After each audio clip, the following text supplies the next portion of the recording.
Salve, salve, nação gremista! Tá começando mais um Papo Imortal, podcast de gremista para gremista. Hoje a gente tá aqui reunido para falar desse primeiro jogo do Grêmio nas quartas de final da Copa do Brasil. Jogo difícil contra a equipe do Flamengo, 1-1. O Flamengo conseguiu empatar no finalzinho. E para falar um pouco desse jogo, eu tô com os meus parceiros, meu amigo Panda, Catriel e o Henrique. Fala, Panda, como é que você tá, irmão? Qual é o seu destaque do jogo? Dale, gurizada, tudo tranquilo? Bom, um jogo complicado, né? A equipe do Flamengo é uma equipe muito forte, né? Muito potente. E bom, acho que nós fizemos um primeiro tempo muito bom, muito acima da equipe do Flamengo. Acho que nós conseguimos dominar maiores ações do jogo. E acho que no segundo tempo o time decaiu um pouco muito em questão física, né? Uma coisa que até que acaba surpreendendo muito, por causa que nós poupamos os jogadores no último jogo, mas acho que o time recuou um pouco e, bom, mas nós vamos discutir um pouco mais sobre isso. E acho que o meu destaque principal foi a noite do Everton, né? Eu gostei muito do Everton, aquele cara incisivo, acho que o Tite deve ter ficado muito feliz com o que ele viu na arena. Cara, o meu destaque é com certeza o Everton, acho que ele teve uma noite de luxo hoje. Catriel, meu irmão, como é que você tá? Boa noite. Qual é o seu destaque? E aí, galera, boa noite. O meu destaque hoje, eu gostaria de trazer aí as substituições que foram feitas hoje, né, que cada uma com a sua peculiaridade para a gente observar, e o que a gente já vinha comentando, né, no próprio Twitter, dessa questão Jael ou André, né, a gente observar um pouco da participação do André, que teve no gol do Grêmio, e depois o Jael entrando, né, como ele pôde participar também, sendo uma das substituições. E eu acho que assim, o jogador que eu destacaria hoje é o Luan, né? O Luan já vinha sendo um pouco criticado por parte da torcida e hoje fez uma boa partida. Show de bola. Fala, Henrique, qual é o seu destaque da noite de hoje, cara? Bom, e aí, galera? Meu ponto positivo de hoje é o primeiro tempo gremista, que começou com muita intensidade, uma marcação alta, bem encaixada. E o meu ponto negativo é o nosso segundo tempo, que entramos com um modelo ali mais que abdicou de jogar totalmente. Eu tava olhando as estatísticas e a gente simplesmente não chutou em gol no segundo tempo. A gente abdicou totalmente do jogo. E, infelizmente, merecemos sofrer o gol. Certo, rapaziada. Vamos pro nosso debate, então.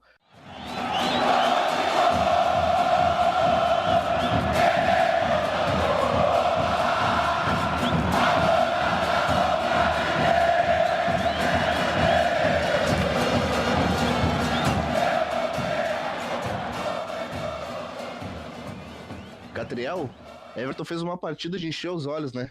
O Tite que tava na arena, com certeza já saiu pensando ali que daqui pra frente ele pode contar com mais um jogador no elenco da seleção, né?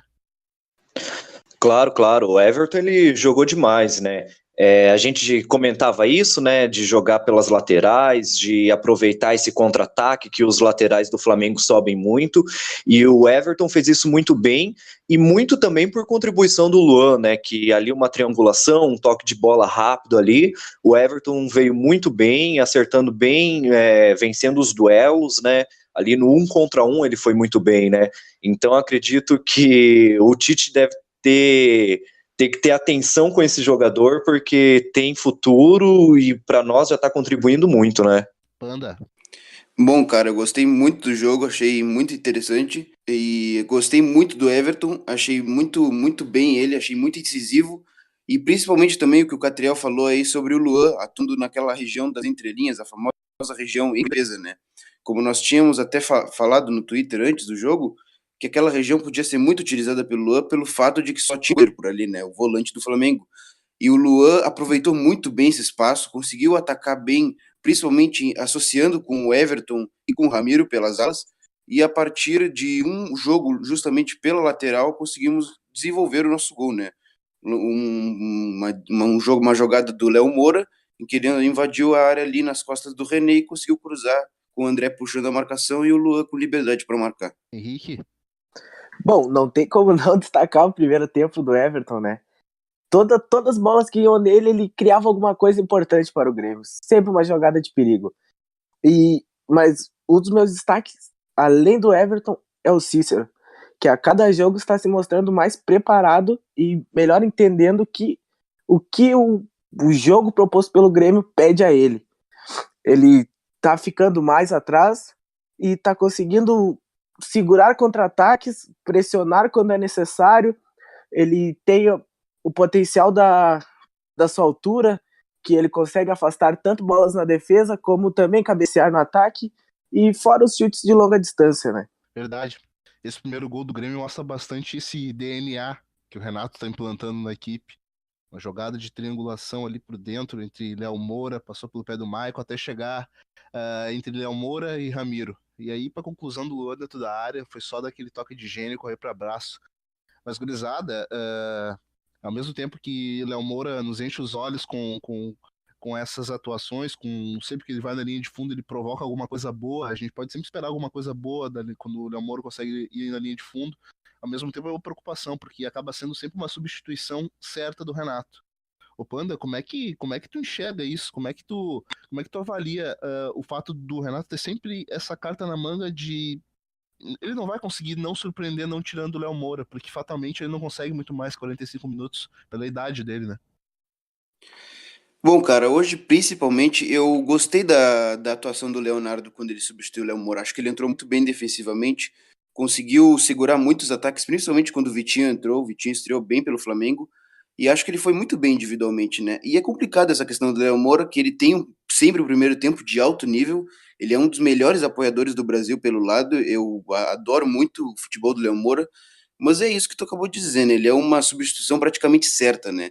E aí nós temos esse dilema, né? Por causa que nem o Léo Gomes, nem o Madison, por mais que eles tenham algumas partidas de alto nível, eles não conseguem suprir o Léo Moura no mesmo nível de qualidade, né? Mas é normal, eu acho isso, e eu acho que o Renato está trabalhando bem o Léo Gomes. Hoje ele foi muito bem defensivamente, como eu já falei, e só faltou acertar um pouquinho no segundo tempo, foi o contra-ataque. É só isso que faltou, cara. Eu acho que o Grêmio jogou muito bem e faltou no segundo tempo ter um pouco mais de tranquilidade com a bola no pé, ter um pouco mais de cadência no jogo e aproveitar os contra-ataques. Acho que faltou isso para o Grêmio no segundo tempo. Então, realmente é complicado, porque é uma substituição praticamente queimada, né? Dá para dizer. Hoje ainda entrou bem, o Léo Gomes entrou bem, e o Léo Moura jogou bem também o primeiro tempo, foi decisivo para fazer o gol, e no segundo tempo o Léo Gomes foi decisivo nessa parte defensiva também, ele foi bem consistente, jogou bem, mas é complicado isso se a gente for pensar nos próximos jogos, né? Porque como você disse, torna previsível. E tem outra, é até interessante, eu dando uma olhada no Twitter, acompanhando ali as hashtags, o Leandro Ramos, que é o do Choque de Cultura lá, que é flamenguista, quando o Léo Moura saiu, ele até tuitou, poxa, a avenida que a gente tinha ali para jogar nas costas, ele estava cansado, agora não tem mais, né? Então, isso é até uma estratégia que o adversário possa estar usando. Se o Renato atrasa um pouco essa substituição, a gente pode tomar gol ali nesse momento que ele está cansado. Então, realmente é complicado. Eu acho que o Grêmio tem que começar de se preocupar mais com as suas laterais, né? Pensar no futuro com isso, né? Mas Léo Moura é um cara importante, assim. Primeiro tempo foi ótimo e até em questão de vestiário, de liderança, de experiência, ele é um cara importante. E a gente foi bem servido hoje. Hoje deu certo, mas é ter esse time ali para substituição no momento certo. É isso aí. Bom, realmente o Léo Moura até os 20 do segundo tempo ali é o ideal, certo? Mas uma coisa que eu faria, eu gostei, só pra deixar claro, eu gostei do Léo Gomes, sim. Entrou muito bem, marcando demais. Mas eu faria o seguinte, eu colocaria o Ramiro na lateral direita e colocaria um Alisson, um Tony Anderson ali, pra gente principalmente conseguir sair rápido num contra-ataque. O segundo tempo, como o Panda disse, o Grêmio não conseguiu encaixar nenhum contra-ataque. E pro time do Grêmio ali, o Ramiro, ele só tem o lado ruim de ser baixinho, mas ele compensa com muita vontade, muita marcação, uma leitura tática excelente. Então, esse seria o meu ideal. Tu largar o Ramiro mais para trás e daí tu poder, por exemplo, botar o Luan pro lado, não sei, botar o Everton, trocar o Everton de lado, e assim não queimar uma substituição óbvia, como vocês haviam dito. É uma das opções, né, Henrique? Como tu já havia mencionado pra gente, tu separaste o time do Grêmio em dois módulos. Um módulo em que suas ações foram eficazes e o segundo tempo em que o time se retraiu muito. Um lance sintomático dessa queda de qualidade que o Grêmio teve no segundo tempo é um lance em que a gente havia até comentado, né, Catriel? Em que o Maicon ele tenta achar o Marinho, mas por uma questão de entrosamento e de repente não confiança, o Marinho não passa, não dá a opção do facão, não dá aquela opção pro nosso torcedor entender. A opção do facão é aquele corte em diagonal nas costas do marcador, não dá aquela opção de enfiada, aquela opção que o Everton fazia muito, que o Pedro Rocha fazia muito quando estava no Grêmio ainda, aquela opção de facão no corredor. O Marinho não deu essa opção numa jogada e o Maicon fica puto com ele. O Maicon começa a xingar ele. É por aí, né, o Catriel? Essa queda de qualidade do Grêmio também passa por essas questões. Eu acredito que o Marinho ele vai estar pronto somente ano que vem, por uma questão de entrosamento mesmo. Ele tá vindo de um futebol deficitário tecnicamente, e ele tá chegando aqui, mas ele tá chegando no meio da temporada, né? Realmente é complicado. O Marinho, a gente pôde ver, assim, até agora, que ele é um bom jogador. Ele tem boas jogadas, assim, ele é um cara de qualidade. Mas é realmente essa de entender o estilo de jogo. E isso parece que é algo dele mesmo, de demorar um pouco para entender. Como você disse, esse lance aí é muito claro, que assim, para o torcedor entender melhor essa questão do facão, é o que o Everton faz. Resumindo, assim, o que a gente elogiou do Everton foi ele fazer esse facão, cortar para dentro, fazer a tabela, e é o que o Marinho deveria ter feito. No lance ali, o Maicon tá com a bola, tá segurando a bola, eles estão já próximo à área, e o Marinho não corta. O Marinho continua correndo junto à lateral, como se fosse um bandeirinha. Não que ele esteja completamente errado. Na cabeça dele, ele estava querendo receber a bola no corredor para ir até a linha de fundo e cruzar, fazer alguma jogada assim. Mas o lance que melhor se desenhava ali era ele cortar para dentro, era ele pegar essa bola e infiltrar na área, tentar fazer uma tabela, tentar talvez até chutar ali mesmo, mas isso não acontece, e no decorrer do jogo, enquanto ele está ali, também não acontece. Então, ofensivamente, o Marinho não tem contribuído muito, e isso foi um problema, principalmente hoje, que a gente precisava encaixar um contra-ataque, algo assim. Foi complicado. Essa entrada do Marinho não foi boa, ele foi, assim, para dizer, um dos piores jogadores, e é complicado, vai demorar um tempo. Acho que é questão também do Renato chegar junto com o cara e mostrar para ele como que se faz, mas ele acertando esse posicionamento, eu acredito que vai ser muito útil futuramente. É questão de entender o estilo de jogo. Acho que vai muito com relação a isso mesmo. O Marinho ele tá chegando agora no time, vai demorar um tempinho ainda para se adaptar. Mas eu acho que a queda em si não podemos concentrar somente em um jogador que funcionaria como válvula de escape do time na ausência do Everton. Eu acho que é muito mais uma queda estrutural e conjuntural do time do que propriamente de um jogador específico, por causa que a partir do momento que nós não temos o controle da bola no segundo tempo, que nós não circulamos a bola com mais facilidade, o time todo decai de produção, até por causa que não é característica do Grêmio atuar em contra-ataque. No segundo tempo, o Grêmio decai de produção completamente por causa que descaracteriza o time. O Luan cansou um pouco, o Michael cansou um pouco, e isso afetou demais o desempenho do time no segundo tempo. Então ficou muita ligação direta, ficou muito chutão para frente para o Jael brigar, e por um acaso dar certo e conseguir acionar o Marinho. E não deu, né? Infelizmente não deu, e aí nós sofremos o gol no final do segundo tempo. Mas uma coisa que eu queria destacar e até lançar para debate agora é que, para manter para os próximos jogos esse nível do primeiro tempo, né? Manter essa pressão alta, manter todos os jogadores concentrados para utilizar os espaços, para acionar o Everton em progressão, para ele poder fazer a jogada individual, para partir para cima do 1 contra 1, e aproveitar também e liberar o Luan, né? Deixar ele com liberdade para atuar onde ele quiser, que ele até tem essa liberdade, mas muitas vezes, por exemplo, quando o Michael não joga, ele acaba ficando muito sobrecarregado. E hoje não, hoje ele teve essa liberdade, ele teve espaço, principalmente por causa que o Everton puxou muito espaço e o Luan conseguiu atacar essa região. Então acho que é manter isso, manter essa pressão alta e tentar manter o físico do time, né? Tentar talvez circular a bola com mais tranquilidade e ao invés de se retrair completamente no segundo tempo. Nato, Pode falar. só queria fazer um destaque sobre um complemento, aliás. sobre o que tu mesmo disse sobre o Marinho estar pronto só em 2019.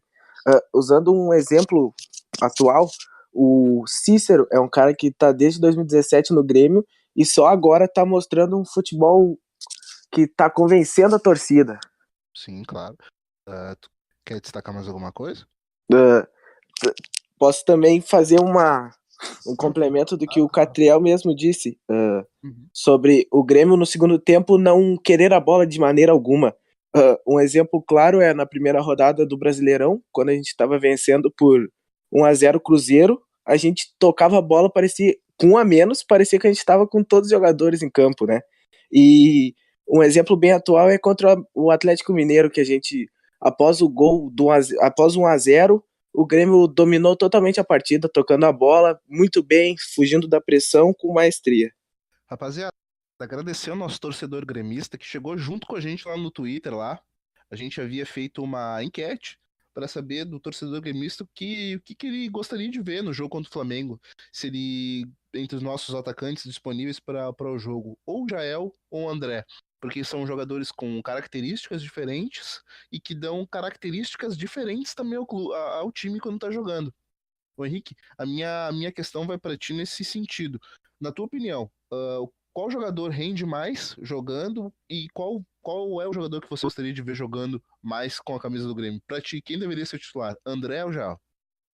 Rapaz, antes do jogo começar, eu votei no Jael até na nossa enquete lá, né? Porém, no jogo de hoje, vendo o jogo melhor, eu achei melhor a opção do André. Ele conseguiu fazer as triangulações que a gente havia antecipado e também conseguiu fazer, em alguns momentos, uma entrada na área direta ali, arrastando a zaga do Flamengo mais para trás. E também destacando a entrada do Jael, né? O Grêmio, o Renato colocou ele pensando numa ligação direta para o pivô e ele não conseguiu criar chances para o Grêmio. Perfeito. Catriel, eu faço pra ti essa pergunta, irmão. Pra ti, qual seria a melhor opção? O que o Catriel colocaria no time do Renato? Cara, eu ainda continuo pensando no Jael, mas eu acho que vai muito da proposta de jogo. Eu confesso que, particularmente, quando projetava o jogo Grêmio e Flamengo, eu pensava num jogo mais truncado, num jogo muito mais duro do que foi o primeiro tempo. E esse jogo duro seria um jogo para o Jael, mas foi um jogo muito rápido esse primeiro tempo. E até o segundo tempo também, assim, de toques rápidos, né, de muita pressão. E o André se saiu bem. O André, eu confesso que me surpreendeu. Até o próprio torcedor pode ver no Twitter lá que a gente fez uma análise bem rápida, assim, né, dos principais pontos do lance do gol do Grêmio, que tem participação do André. Que o André, ele infiltra na área, ele vai de encontro à trave e com isso ele puxa junto a marcação. Quando a gente conversava sobre essa questão entre André ou Jael, a gente mostrava isso como uma qualidade do Jael, dele empurrar os zagueiros, dele fazer pressão. E hoje a gente pode ver o André conseguindo fazer isso, claro que de uma forma diferente, o Jael muito mais na força, muito mais na vontade, e o André fez isso na velocidade, buscando o espaço, né? Então mostrou uma boa vantagem. Eu acho que é interessante a gente ter os dois, como o Renato fez isso hoje, de começar com o André e depois colocar o Jael. Eu, particularmente, ainda colocaria o Jael, mas como o Henrique disse, foi jogo para o André, depois o Jael entrou, e eu acho que ele não entrou mal, foi muito da questão do momento do jogo, de não ter a oportunidade, dele não conseguir estar fazendo essa ligação pela pressão, porque o jogo hoje não tinha tempo para pensar, você pegava a bola, já tinha 2, 3 em cima, mas o Jael, em alguns momentos, ele fez bem o pivô, ele recebia a bola, ele tentava até o passe de primeira ali, de cabeça, ele teve até um momento que ele tomou uma falta ali, que o Flamengo estava em cima, desafogaram a bola no chutão e ele recebe no pivô e sofre a falta. Mas qual que era o problema? O pivô ele sempre fazia na parte defensiva, do meio campo para trás defensivo. E aí era difícil ligar um contra-ataque ali atrás, né? Porque tava todo mundo muito recuado, todo mundo no meio campo de defesa, né? Então assim, o Jael não tem tanta culpa de não ter conseguido isso, pelo momento do jogo. Mas conforme nossos adversários, conforme a leitura que o Renato também fizer do elenco, eu acho que os dois mostraram hoje que são peças importantes e que podem ser muito úteis. É isso aí. Exatamente isso, cara. Mas hoje eu gostei muito da atuação do André. Ele me surpreendeu muito. Até na votação lá na enquete do nosso Twitter lá, eu votei também Jael. Eu acho que o Jael ele estava mais preparado para o jogo em questão tanto mental quanto propriamente técnica. Mas o André me surpreendeu. E aí depois eu estava pensando mesmo. E faz muito sentido o André ter jogado contra o Flamengo pela característica dele de não ficar preso na área.